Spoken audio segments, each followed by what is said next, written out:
Welcome to The Daily Dish with New York Times bestselling author Leanne Ely. Putting vibrancy back into your everyday life and feeding your heart, mind, body, and soul. Join us every day at 1 p.m. Eastern for Motivational Monday, Tuesday's Tip, Wise Woman's Wednesday, Thirsty Thursday, Food Fight Friday, and of course Q&A, where no question is off limits, and Soulful Saturday. Here is your host, Leanne Ely, and The Daily Dish.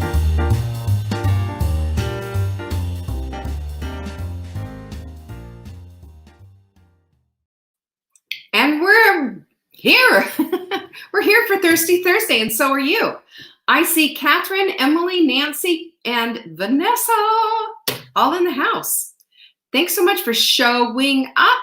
You know how much I appreciate that, and you know how much fun it is that when we get together on these great days. Hello, Carla from Kentucky, always. There's our girl June coming on in. Fun, fun, fun. I'm glad you're here. Well, you know, Suzanne is in the house as well, and there's our girl Angie. I'm just watching y'all walk on in. Isn't it fun? I think so. That's how I like to roll. Anyway, I'm going to just start out with letting you know that this is getting extremely low. Do you know this organic ACV is one of the best supplements you can take for digestion, just simple digestive things, and it's a prebiotic. We have a buy 3 and we'll give you a fourth one free. I mean, come on, that's a great deal. Screaming deal. Hi, Patsy and Cheryl. Melissa is in the house as well. How about that? Fun? Is this fun? All you have to do is go to savingdinner.com/show. That's where we put the supplement of the week. Hi, Denise. And let me just tell you something. This is one of my new favorite things. I really like it because one, it's organic, and two, it really does help with digestion just on the regular, for the regular stuff. Jocelyn's here. So check it out. Don't miss out on our supplements of the week because when they're gone, they're gone. You might see them again later on. But right now is the time to get in on it. It's a great deal. Also, I'm going to tell you all about our success tools later on in the program because that's coming up. But I do want you to get on the gala stuff because next week we're going to be talking, we're going to have post-gala glow. That's what we're going to have. I also have something that, oh, what was that? Oh, I can't show you yet. It will be revealed on the gala. Did you see that? Jenny, she's having a heart attack, I'm sure. Priscilla is here. Say hello to Priscilla and keep praying for her. Marguerite is in the house as well. Debbie Jansen, I'm glad to see you. Who did I miss? Who else did I miss? I know I missed somebody. Nancy's already got her cute Bloom shirt. Oh my gosh, that's so fast. I haven't gotten any of my stuff yet. It'll happen. I promise you. I will not be without. And we are going to have you'll see. I'm not going to give away all of my secrets. I'm just not going to do it. So next week is the gala. And for the evening ones, we're going to be doing on Crowdcast, which is where we can have a whole heck of a lot more fun without Big Brother watching us and saying, you can and cannot do this. There's Terry. Hi, Terry. It's good to see you. Susan from Nova. Hello, Susan. Good to see you. I mean, can you imagine? Can you imagine how it's going to be just being able to hang out and do our own thing? Play the music we want. You know, Catherine, I'm not going to say a word. There's Flynn. She's in the house. I'm not going to say a word. But, what was that? Okay, I'm done. I won't touch it anymore. Promise. Anyway, that's all I have to say. But you will see what that is when you come to the gala. Go to savingdinner.com/gala. You can even get a reminder sent to you for our daily ones that we're going to be doing at 1 o'clock regular. Everything is going to be normal. And then it's at night. That's when we're going to let it go. Let it go. Hi, Renee. Welcome. I'm glad you're here. So check it out, savingdinner.com/gala. And remember, this is on Crowdcast. It's just like doing a webinar. And you must put your reservation in for the day that you want to go. Now, I would suggest both. I know, isn't it so fun? I see Catherine is doing it for Sarah. Catherine was handed the baton because Sarah's out of town right now. That's what's going on. Hi, Corliss. I'm glad you're here. So anyway, we cannot wait for the gala. We are So excited. And listen, the whole Saving Dinner team, we're razzling it and we're dazzling it. We're going to be dressed to the 9s and the 10s and the 11s and the 12s. So show up, would you? Tuesday and Wednesday night especially are going to be fun. 1 p.m. on Wednesday and Thursday as well. It's just full on gala for 2 days, 2 shows a day. It's going to be fun. Martha's here. All right, so get that, savingdinner.com/gala. And then don't forget also, you can do a 3-pay now with Full Bloom. Have you seen those details? That is for the people who want to show up. We're still taking, of course, we are going to be cutting off our Full Bloom in-person attendance stuff shortly. We are. Right, we are having a meeting on it this afternoon, and we're going to be going through all the things and figuring out the cut off. Patsy said I have an evil laugh. What do you mean I have an evil laugh? I do, don't I? Corliss wants a question for Saturday. Okay, so send it in to support@savingdinner.com, Corliss. And in the subject line, put question for Leanne on Friday. We'll take care of it. And thank you for that. By the way, I didn't set Corliss up for that. That was my next announcement. So if you have a question that you want answered tomorrow, now is the time to get it in, okay? Now is the time to get it in because I record Fridays and I will be recording it tomorrow morning. I already have all the questions in, but I'll take one or two more, okay? Because we've got a few. Do it now.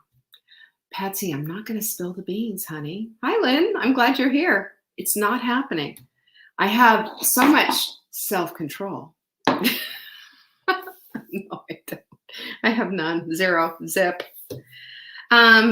So you've got, I gave you all the announcements. We're going to just jump right into the show. I had a really interesting recap with one of my favorite books, which is Atomic Habits. I love the whole book, Atomic Habits, because, basically the premise of the book is just like these little things done consistently totally move the needle in your life, which we all know, right? That's in our knowing. I believe that's in our knowing. But actually doing it, that's the big deal. And one of the places that I think James Clear gets so granular and so smart with the way he talks about it is just like, all you got to do is this, and then just a little bit of this and a little bit of that. It is a great book, Lynn. And I have it, I'm actually going to read it again, and I'm going to put it possibly on Audible and read it with Audible and just get through it that way. Just because I love to absorb stuff like that, that's so spectacularly truthful and helpful. I found it to be one of the best books that I read in, I think it was 2018. So also speaking of people worthy of quotes, we have a James Clear quote in one of our quote decks, but this anonymous quote just was a cosmic 2x4 for me. You don't have what you want because you're not committed to it. And that's a call out, cosmic 2x4, isn't it? What do you want? Well, if you're committed to it, you're going to get it. Have you noticed that? Our commitment level gets us exactly what it is that we want. And if we are committed 100% all the way in, it gets us so much better. It does. Lincoln's in here, by the way. Lincoln, you want to come over and say hello? He's looking at me like, yeah, I don't think so. Anyway, I just thought I would throw that in there. So James Clear, I put together some stuff because, one of his whole things is being excellent, and how excellent really is just a matter of habit. And as a matter of fact, what he says is the process of pursuing excellence is more important than the results of achieving it. I agree with that, because this is the crucible, really. This is the place of learning. This is the place where we get down to brass tacks and we start to understand what we're all about. Because, we're going to get into this and everything, talking about habit, because habit is a reflection of how excellent our habits are or how excellent they're not. That's it. Terry says she's got that on the quote stand this week. I mean, right? Yeah, got to have it on the quote stand. So, I'm constantly altering my environment with quotes. And as a matter of fact, I just talked to a woman today, I will tell you one other thing. The sidebar for excellence, a sidebar for excellence is recognizing your strengths and recognizing your weaknesses. And one of my weaknesses is, and I'm not about to dedicate 10,000 hours of mastery to learning how to be organized in the way like a professional organizer would be when it comes to like paperwork and all of this kind of stuff. So I just hired a woman who's going to come in and we're going to do my office. I'm really tired of the way it looks, and I've got piles and stuff. It doesn't look bad, because I can't stand just absolute chaos, but it doesn't look great. And that is me finally lifting the white flag and saying, I don't have just Teresa. Okay, I'm sorry, Teresa. I have so many cherries, I get confused. So Teresa Vaughn, please. Thank you.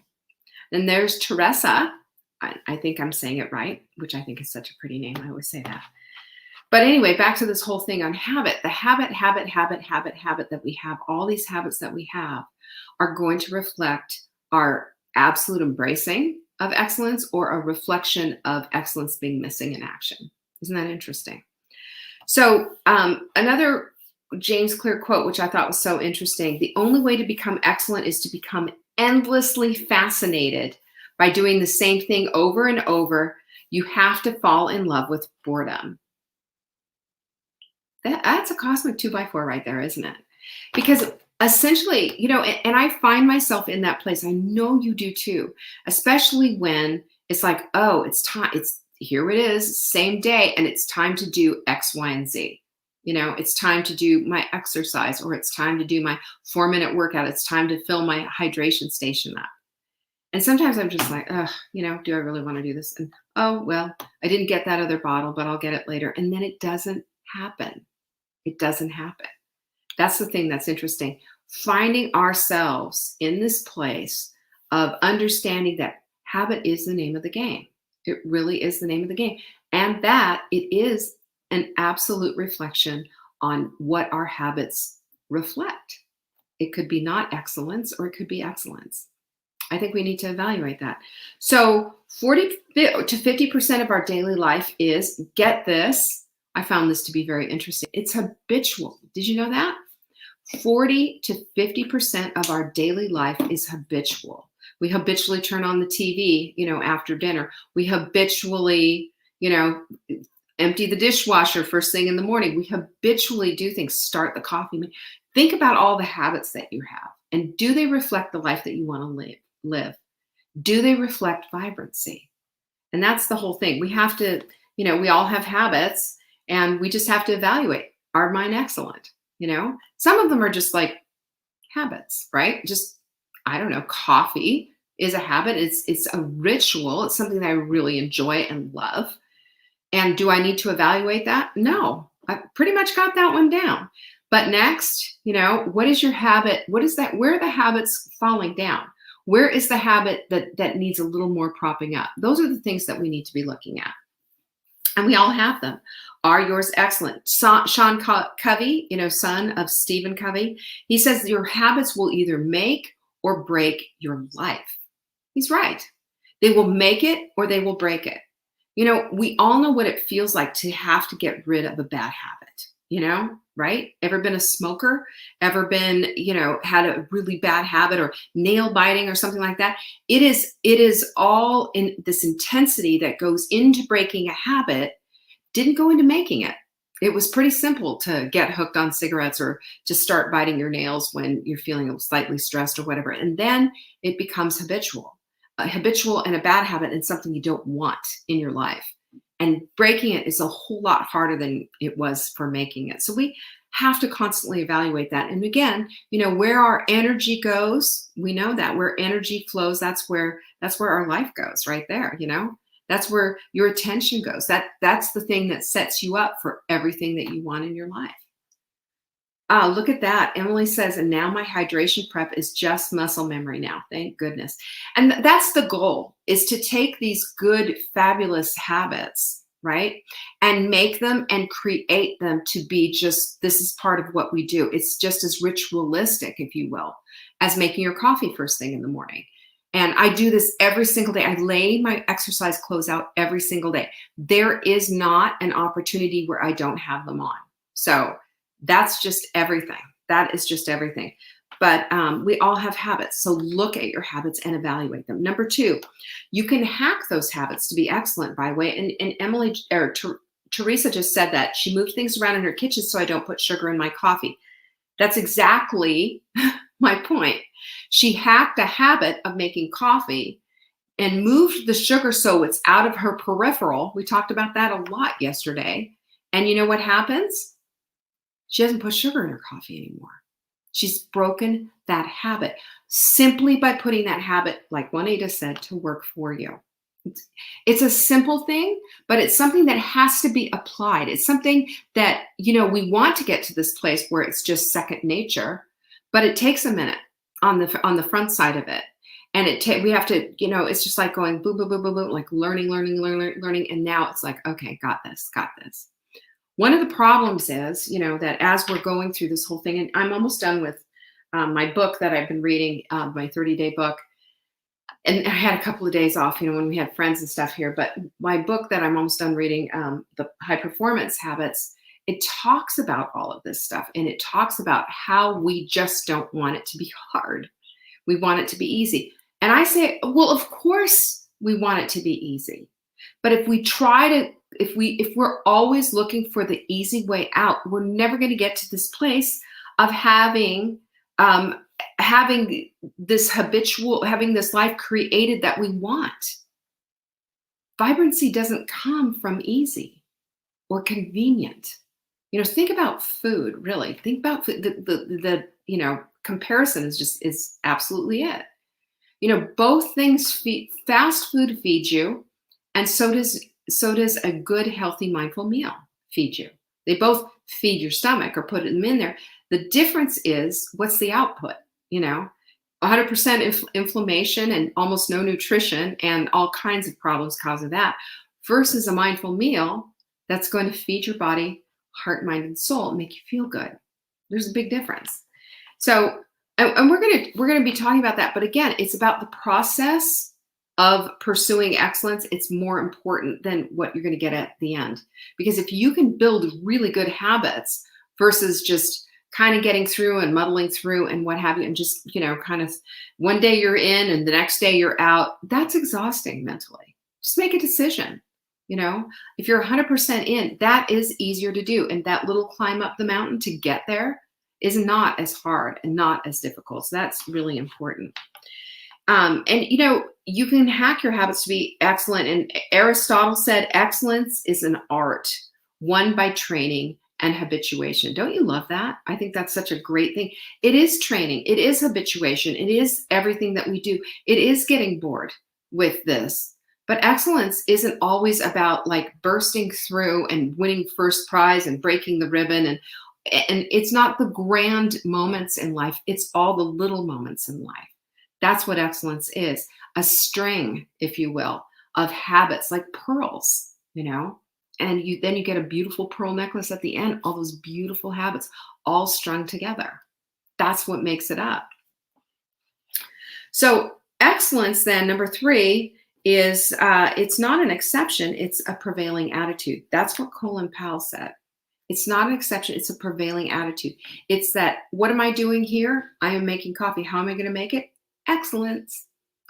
I'm not doing this, I'm not doing that, I'm doing this. And how am I getting it there? Excellently.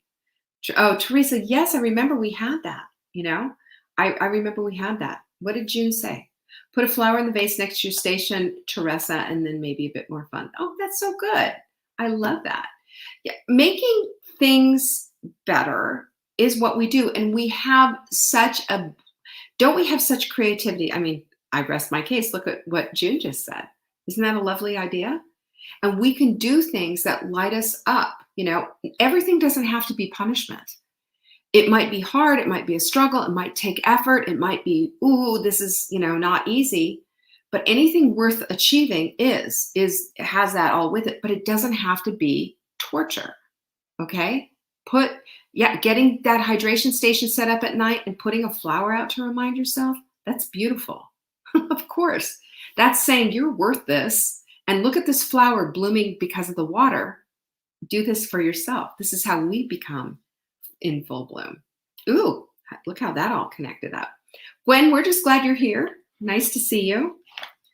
So I love that. And, you know, we have the opportunity then at any point to take a look at the system that we already have in place. Can we hack it? Can we make it a little bit better?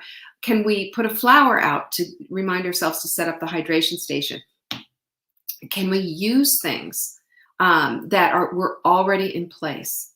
Can we use things that are already in place to help us with other things? We've talked about that before. You remember that whole discussion, right? Piggybacking. A piggybacked habit is something already on a habit that's well established. So making the coffee and emptying the dishwasher all at the same time just goes into a quick routine, and then throwing in a 4-minute workout before you're allowed that coffee. Yeah, I did that. And that's just fantastic because it's a piggybacked habit, very easy to accomplish. And those two things trigger and remind me. So I like that. Did you know that it takes 10,000 hours, by the way, to master something, you know, anything? If you're going to be a writer, it takes 10,000 hours of writing. If you're going to be, think about it.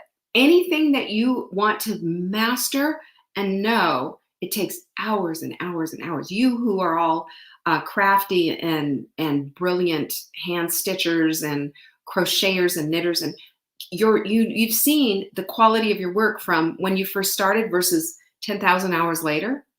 You know, maybe you're teaching or whatever. But isn't it interesting how it is such a difference in the quality of your work? Well, if we understand that, and it's 10,000 hours to master something, then you know what we understand? It's just going to take a little bit longer. And then we have more patience for ourselves, and we have patience for the time that we drop the ball, and we can always pick it back up because we've got grit, not quit, remember? And that's excellence right there. 10,000 hours to master something. And I think about, you know, when I first started writing, this is back in the 90s, and I got my first book contract. And it was, you know, I won't even get into the whole thing with the book that I was doing and all of that. But you know what I found is that I remember saying to my editor at the time, I've never written a book. I don't know what to do or whatever. And she helped me and said, okay, so you've got this, and this, and put everything. Oh, she said, you need to write about this and this. And then, you know, we've got chapters. And I took every chapter and just considered it to be like a blog post, even though we weren't calling them blog posts back then. It helped me to understand. And now when I look back and I think about all the writing that I've done and through all these years, it's just like, okay, I got to write this, boom, boom, boom. I'm used to it.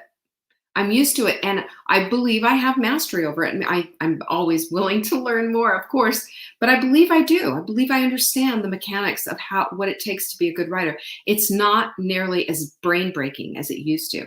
That's 10,000 hours of mastery. But you know what else the brain expects and wants and needs is a reward for doing the right thing. So often we think it's all about willpower. Well, it's not. It's about setting up your environment for success. Duh, right? It is all about that. And you know what? For what we have a system set up. This is how your brain works. Something's going to cue you. Something's going to cause you to routinely do something. And then the third thing is you're going to get some kind of a reward for it, right? So if we break that down, let's just take a look at it. If you have morning rituals established already, and part of that is meditation and whatever, then you get the opportunity, like if you're using your journal, and you can find these journals, by the way, at savyknitter.com/journal, one of the best tools ever, because every single morning, I'll show you, I'm not going to show you my personal stuff. Every single morning, it puts you into a place of thinking about gratitude. Every single morning, it puts you in a place of intentions based on the goals that you set, which was based on some other stuff that you did. It's got pre-work for all of this. And it just changes the way that you perceive your whole day. It's the way you perceive. You start with gratitude. You start with intentions based on your goals, and you start with, this is what I'm going to do. It's incredible. It is incredible. And this is also taking goals that, maybe you would have stretched into a year and squeezing them down into 12 weeks so that you're in it every day, so that it becomes habitual, so that you can have your cue, your routine, and then your reward of saying, I did my morning ritual. That's a reward in and of itself, right? That's enough. With our mindful mug, and I haven't really talked much about it, but our mindful mug is crazy. I love this mindful mug. I love this design. Unfortunately, the dishwasher does too, and they'll eat it up. So you have to hand wash these guys. But our mindful mug teaches us. You see that pinkies up cup too? The mindful mug teaches us to be mindful in our meals, because it's so easy to get distracted from what is what with our meals. It's so easy to say, I'm just going to slap this together. This is just fast. Well, just for now, I'm just going to drive through or pick something up or whatever. Instead, it's like last night when I was making dinner, we've been eating massive salads lately, just massive salads, and ordering I order way too much stuff from Misfits. I order my stuff from Misfits. And let me just tell you right now, always way too much salad. And then it's like, okay, it's all about the salad and all the things. And it takes me longer to make the salad than it did to make the salmon, way longer. So I'm in there, chop, chop, chop, chop, choppity, chop, chop, chop, chop, chop, chop, chop, chop, some more. But I'm looking at it and thinking, it's gorgeous. It's in living color. It's going to feed me heart, mind, body, and soul. And my reward is that. Now, to get to that habit is that, the salmon and the salad, big salad and everything, and Mark had corn. To get to that place, though, is an intentional thing. And to train yourself to saying, I'm going to be grateful for this and what have you, you can stop and have a mindful mug of bone broth and just think about the mindful meal you're about to eat. What that does is cue yourself that I'm going to eat lovely. I'm going to eat like a lady. I say that, and I know it's just sort of a sexist thing to say maybe, but I had to, because I vacuumed up my food like a Hoover vacuum. Like nobody ate faster. It was like a race was on. But just slowing down and not just shoving food into my mouth made a big difference. And this is what a mindful mug taught me to do. It's great. And I've been doing a mindful mug at night too, with some sleepy time tea. That's just kind of like, I'm closing my day. It's become a part of my routine and a beloved part of my routine. This is what we can do for ourselves regularly to reward ourselves for good behavior. Is what it is. So as we cue, we have 1 cue, 2 routine, 3 rewards. So journal, you got your morning ritual done, and it feels good because you've set your day up. Number 2, you've got your mindful mug, and it feels good because you've set up for a mindful meal. It reminds you to be mindful, not just with what's on your plate, but how you eat it as well. And number 3, it's also, you've got a reward there. You've skipped the snacking, you skipped the snacking, and that's the reward. Makes you feel good about yourself, feel good about what you've done. Vanessa says, I used to eat so much and so fast because I copied my older brother. I know. I did. I think a lot of it was for me was with children, it was like eat fast so you can deal with all the kids. I mean, I don't know. It just became a thing. But the last part of this whole thing is for excellence is committing to excellence, committing to it. I've had people tell me, and I've coached a lot of people for a lot of years. And over the years, do you know what one of the number one things people excuses for not eating healthfully? It takes too much time. It takes too much time to chop it all. It takes too much time to do the chippity chop chop. Yeah, there it is, veggie, says Emily. Okay. But isn't it worth investing in something? That's an investment in yourself. It's an investment in your body. It's an investment in your mind as well, because you don't feel guilty about that. Does anybody ever feel guilty about eating a beautiful, healthful salad? Anyone? Of course not. You know you're giving your body the right things that it needs. We had our friends here from visiting from out of town and what have you. And we had some fun stuff on the boat, and we had, some wine and all that. And I'll just tell you, we didn't go off the rails like into crazy town and eat a bunch of garbage. But being back into my regular routine, I feel so much better. And we went out to dinner and we did a couple of things. And I just feel better when I'm in my regular routine, doing my regular thing with my hydration station all set up and all of that. That's the excellent way. And you know it. You know exactly how to do this, but you need to commit to it, because your environment's either going to support you or it's going to ruin you. It's going to support the excellent habits that you want, or it's going to take you down. If every time you open up that cupboard and you see stuff that's just like the Oreos are like saying, come to me, or the chips are going over here, I'm over here, this side, left side of the cupboard. How helpful is that? How do you overcome something that's always there? It'd be like, for a smoker, it would be like every drawer that smoker opened was cigarettes sitting there. You got to get rid of that stuff, or you got to get it moved, or whatever. Your environment needs to set you up for success. That's why the quote deck, has all these quotes in them. You've seen the quote deck. We're getting ready for our third one. Quotes help us to remind us and set and trigger and cue our brains that this is what we want, not this other stuff. We need to break the habit and go into the way of excellence. The way of excellence is boring, right? Isn't it? It's boring. It's day in and day out. It's a fascinating thing that we would say, hey, let's get bored. But honestly, let's get bored.